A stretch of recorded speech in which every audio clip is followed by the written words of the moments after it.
Welcome back to Liberal Breakdown. This week, Trump told the world the US and China were deep in trade talks, and China basically responded with, "We have no idea what he's talking about." So here's how it started. At a rally this week, Donald Trump claimed the US and China were back at the table, that the trade war he started, it's finally being resolved. In fact, he even hinted that his tariffs, could be lowered soon. Of course, Trump framed it like he's the deal maker again, like he's single-handedly solving a crisis that he also single-handedly created. Within hours, the Chinese government shut it down. The foreign ministry called Trump's comments groundless. The Commerce Ministry backed them up, saying, "Nope, no trade discussions are currently taking place. None. Zip." Let me repeat that. China publicly contradicted the President of the United States. They didn't even try to soften it. They basically said, this guy is making things up. As for China, which is subject to a 145% tariff, Trump says, well, now they're negotiating. Watch.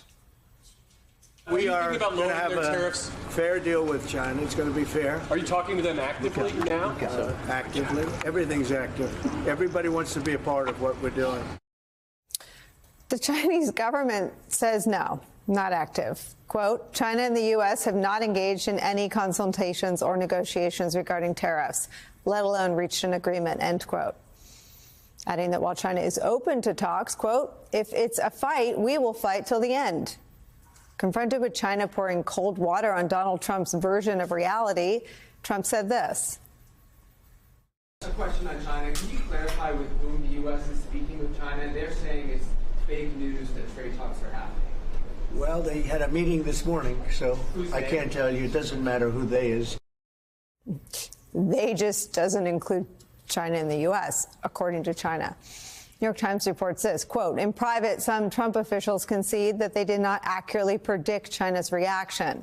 Trump seemed to expect China to be among the first to come begging for relief, given the size of its exports to the U.S. These aren't just political squabbles. Trump's tariffs, some as high as 145% on Chinese exports, have real consequences. Prices went up, American businesses got squeezed, farmers lost export deals, and supply chains went full chaos mode. So when Trump suddenly claims, we're fixing it, without actually doing anything, it's not just dishonest, it's dangerous. It manipulates public hope while doing nothing to fix the actual problem. The markets? Initially optimistic, of course. The idea of easing tensions with China sent stocks soaring. The FTSE hit a 3-week high. The Nasdaq climbed 2.5%. But now, investors are realizing that all this hope might be built on Trump's imagination. Again. Meanwhile, China is playing chess. They just exempted 8 types of American-made semiconductors from their retaliatory tariffs. Why? Because they need those chips for their tech sector. And unlike Trump, they're not out here making noise. They're making moves. This tells us something important. Even as China publicly denies talks, they're still protecting their interests. That's called strategy. What Trump's doing, that's called campaigning. Trump sparked a trade war that tanked U.S. exports, hurt consumers, and weakened relationships. Now he's pretending to fix it by talking about imaginary negotiations, hoping voters forget what actually happened. But facts still matter. China isn't talking, tariffs are still on. And Trump, he's selling fantasy and hoping we buy it. Today, reality bites Donald Trump in the you-know-where. If the price of eggs propelled Donald Trump to victory in November, then his man-made economic instability, which has rattled markets and ushered in unease for American consumers, may very well be his political undoing. A wave of new polls show that both Donald Trump's approval ratings and voters' opinions of his handling of the economy are today in free fall. The New York Times average of polls shows this, quote, Trump's approval rating has sunk to about 45%. That's down from 52% 1 week after he took office. Voters' views of his handling of the economy are even lower than his overall approval rating. A Fox News poll out last night puts his approval on the economy at 38%. As for his handling of inflation and tariffs, just 33% of Americans approve of that. And for the first time since the year 2001, a majority of Americans say their personal finances are getting worse.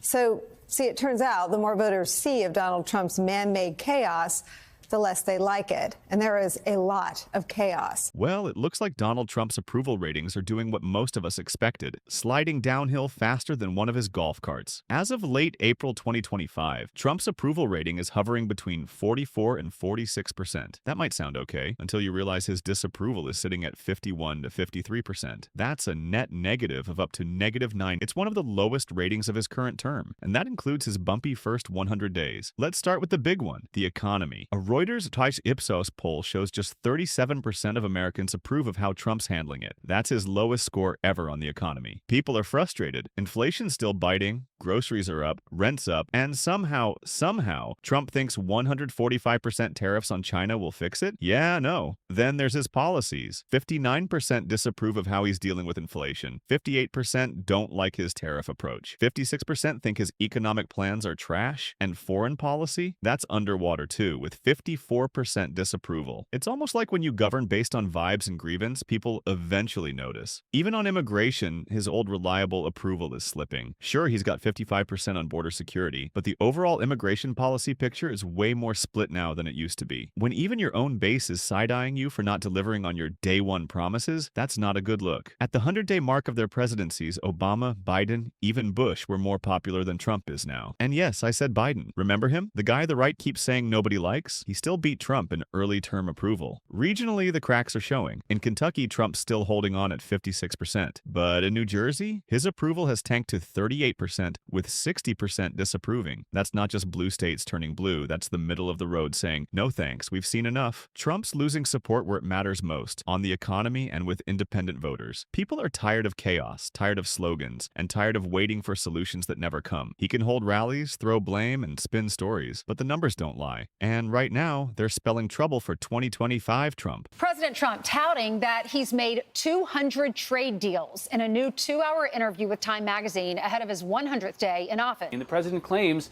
that he's made 200 trade deals, though we haven't heard anything announced yet.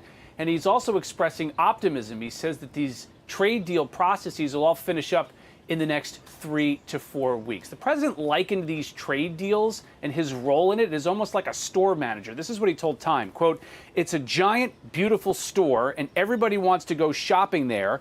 And on behalf of the American people, I own the store. I set the prices. And I'll say, if you want to shop here, this is what you have to pay." 2 weeks ago, the president paused for 90 days tariffs on goods from across the world coming into the United States. Treasury Secretary Scott Bessent says the administration's had very successful talks with South Korea, that the two countries will be talking technical terms as early next week.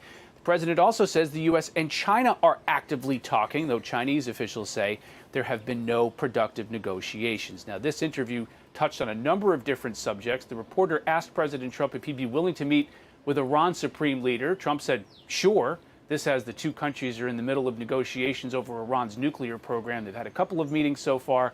The next session is scheduled for tomorrow.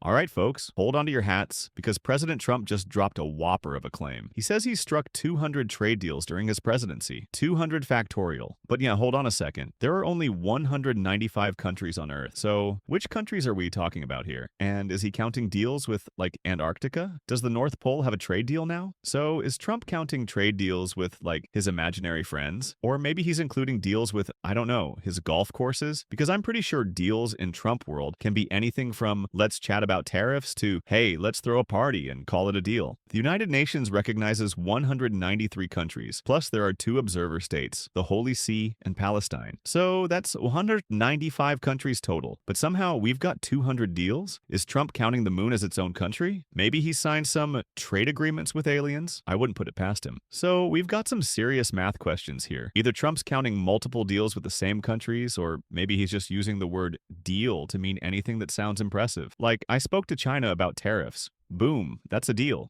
Now let's talk about what we don't know. Trump didn't exactly provide any specifics. No documents, no signed agreements, no press conferences announcing the groundbreaking deals, nothing. Imagine if your friend came up to you and said, hey, I made 200 deals today, but they couldn't tell you who with or what they were about. You'd be like, okay, are you sure you're not just making this up? And yet, here we are, waiting for concrete details. Are these deals actually signed contracts, or are they just friendly chats with world leaders that Trump calls deals because it sounds good in a tweet? Let's be real here. Transparency matters. It's not a hard ask. When you're claiming hundreds of trade deals, we kind of want to know who's involved, what's on the table, and what exactly these deals are. And right now, we've got nothing. Trump's administration is like that friend who always says they're working on something big, but when you ask for the details, they suddenly forget to mention anything. Until Trump can can provide some actual details, I'm going to assume these 200 trade deals are just as real as his visionary border wall that somehow never materialized. If you enjoyed this breakdown, make sure to hit that like button, subscribe for more hilarious truth bombs, and share this with your friend who swears they believe everything Trump says. Catch you in the next one.